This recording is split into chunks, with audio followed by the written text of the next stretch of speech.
Welcome to a new Daily Top Askreddit video. Today's topic: people whose first relationship was very long term. What weird thing did you believe was normal until you started seeing other people? I texted my then new girlfriend about where I was and who I was with about every 30 minutes. After the third time, she told me that she didn't need to get updates on what I was doing, and to just let her know when I got home safe. I remember feeling almost a physical weight being lifted off my chest because I didn't have to worry about my girlfriend freaking out if I didn't update her. I learned what trust felt like that night.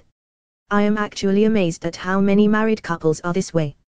I just thought it was common sense to trust your spouse is doing what they said they were doing. No point in being crazy until there is a reason to be. In the words of my shrink, worrying doesn't change the outcome. It applies in a lot of situations. Edit: I will forward all the gold and platinum to my therapist. I'm sure he would be pleased to know I spread his mind virus. Thanks. He had a birth defect which left him with 2 holes in the tip of his penis. I thought one was for pee and the other was for sperm. My next boyfriend was very confused when I asked him why he only had 1 hole. Edit: thanks for all the medals. Wow. I'm also embarrassed by how many people have read this.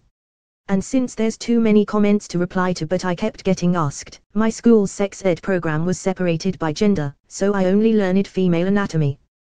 Dicks aren't pretty, so I never went out of my way to look at one up close until I met my boyfriend. Haha, this is actually funny. A lot of these responses are extremely dark. At the end of my dick is a hole, he declared. I've looked in the mirror. I've gazed and I've stared. I've glanced at the place on the pecker below. And that's how I know that I know that I know. My penis, as any can see. It ends in a hole that's as cute as can be. It leads to a place. To a space in the skin. And when you can view it, it's time to begin. Remember the hole in my member, he spoke. He turned to the nearest and dearest of folk. A hole in my penis, he whispered with pride. The other was frowning. Just one. He replied. Your partner should actually make an effort to spend time with you. You shouldn't have to surprise them to spend any time with them. This makes me sad. Yeah, it sucked. I enjoyed the time I did manage to spend with her so much though, that I couldn't end things.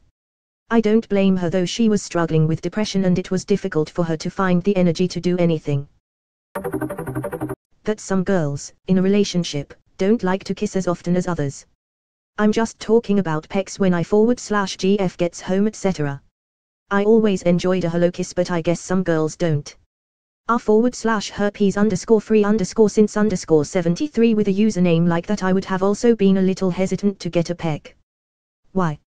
They've literally said they haven't had an issue in almost 50 years. It's heartwarming to realize that there are girls who are as into kissing as I am. My ex wasn't into kissing very much. I love kissing. And just touching in general. If I were with a girl who wanted to, I could just kiss and grope her for hours while watching a movie or something. I would lick the side of my first girlfriend's face like a dog and she loved it. My second girlfriend slapped me when I tried it. Edit: my first gold. Thanks. I was not expecting so many people would relate to that. For me, you won the competition here.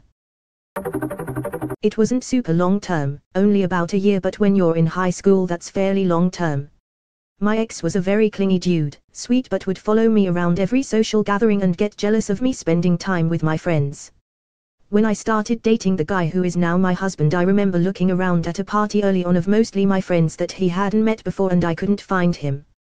I asked someone where he was and he was out by the fire with a group of people chatting and hanging out. I was astonished that we could just go our separate ways in a social setting and that was totally fine. We didn't have to be attached at the hip the whole time. As a clingy guy trying to not be, what would you say is the appropriate amount of time to be with your partner v friends at a party? Don't think of it as appropriate amount of time. If you are hanging out and chatting along with your girl, that's cool.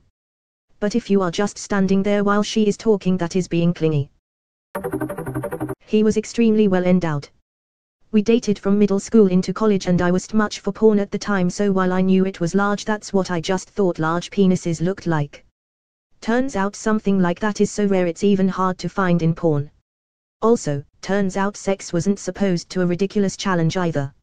Somewhere, someone has the exact opposite version of this story. Definitely true. Some people just have extremely large vaginas. I had the same thing happen to me. I didn't know what to do with it. Throw peanuts at it, or take it for a walk. You're not supposed to date elephants. This is morbid, but I thought it was normal to argue every day. I thought all couples have their bickering and it was just a regular thing. I was astounded when I went into my next relationship and actually got on with the guy and went weeks and weeks without having any issues. It always felt like the bubble was going to burst. Goes to show, don't stay in a relationship just because you've already invested a ton of time. You get one life, spend it with someone who makes you laugh every day. My parents' relationship was like this. When I met my current partner, I told him I would never get married because I don't see the point in being stuck in an argument for the rest of my life. His response was, okay, well, if we communicate, I don't see why we would be always arguing. I didn't get it and didn't want to get into it. One day we were communicating and the conversation was intense, not even arguing / raised voices, and he said, let's take a break from this, I'm feeling frustrated, and I just sat there dumbfounded like, what? You aren't gonna yell at me? Glad you found each other. People's love languages are all different.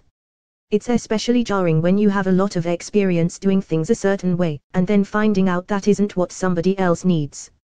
It can take some work to figure out what's inherent to yourself and what was learned from your partner. This is super valid and I feel like it applies to other types of relationships too. Learning about different ways people express affection for each other and why they might do it that way was a big help for understanding my mom. For me, I express and understand affection by spending time with someone. But my mom never really wanted to spend much time with me, and didn't appreciate me trying to spend a lot of time with her. It made me feel really unimportant and a bit unloved at times. But then I came across this site talking about different kinds of showing care, and found one that fit her perfectly on it. Showing affection by doing things for someone.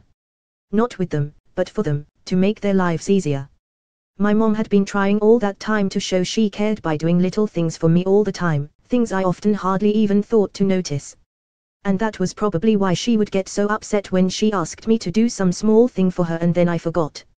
Me forgetting to do that small and seemingly unimportant thing probably made her feel unimportant and unloved. Figuring that out has really helped me understand her. That sex should last more than 45 seconds. I dated a guy for a year and never orgasmed once. He gaslit me into believing that the slight good feeling I felt, like 2 to 3 stages before coming, was what an orgasm was. I never understood why some girls were so into sex because it was so unsatisfying for me. The next guy I slept with showed me what orgasming actually feels like. Edit, for all of the people who are mad that I blamed him for not knowing what an orgasm is, I didn't share the whole story BC, I didn't think I would have to. Yes, gaslit was the right term to use because he literally yelled at me when I finally admitted I didn't think I had ever had an orgasm. He told me that I definitely had and made me think that I was crazy. He even told me while we were fucking when I was orgasming BC, he said guys could feel it and tell. He also told me I was a squirted despite any squirting to prove this. He literally left me so confused until I hooked up with a close guy friend and he made me realize it wasn't me. He actually told me once, if you want it to feel good for you, you have to be on top and set the rhythm for what works for you. Keep in mind, I was 18 and naive and inexperienced, he was 36, and totally took advantage of that. Editing this since it is getting misunderstood, the point I was making was that he would be done in seconds and he'd put the blame on me for not getting any enjoyment out of it. Phew, for a second I thought you were going to say it was supposed to last over a minute. I thought most guys liked having their nipples played with because my first ex did. My second boyfriend was so confused when I started licking his ideal mayo. That every time was essentially a quickie. Almost a whole decade of nothing but 5 thrusts and then blast off. After that relationship ended I felt like Jasmine on a magic carpet ride, a whole new world. Peter, we just had sex. Tell Bonnie.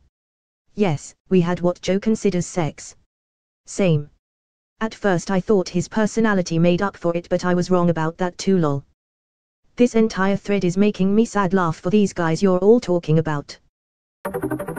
My first GF used to squirt. Nothing to do with me, that's just how she was.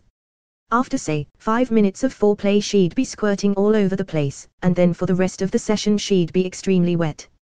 Fast forward to my next relationship. I was like, damn, you broke. Was fingering her profusely, doing all sorts of things, and was getting frustrated because I thought she wasn't into me, or I was doing something wrong. Edit. Goodbye inbox. Also, yes, okay, I get it. It's pee. It didn't smell like pee, and or look like pee, but whatever, it's pee. But it was also almost 17 years ago. We still talk to this day though, so Emma sent her over and let her know that her PP is internet famous. I found out I was a squirter years after dating people. Started for me when I was like 24. 22 for me. The guy just asked if I was, I said no, he tried and voila. It would not have crossed my mind at that point.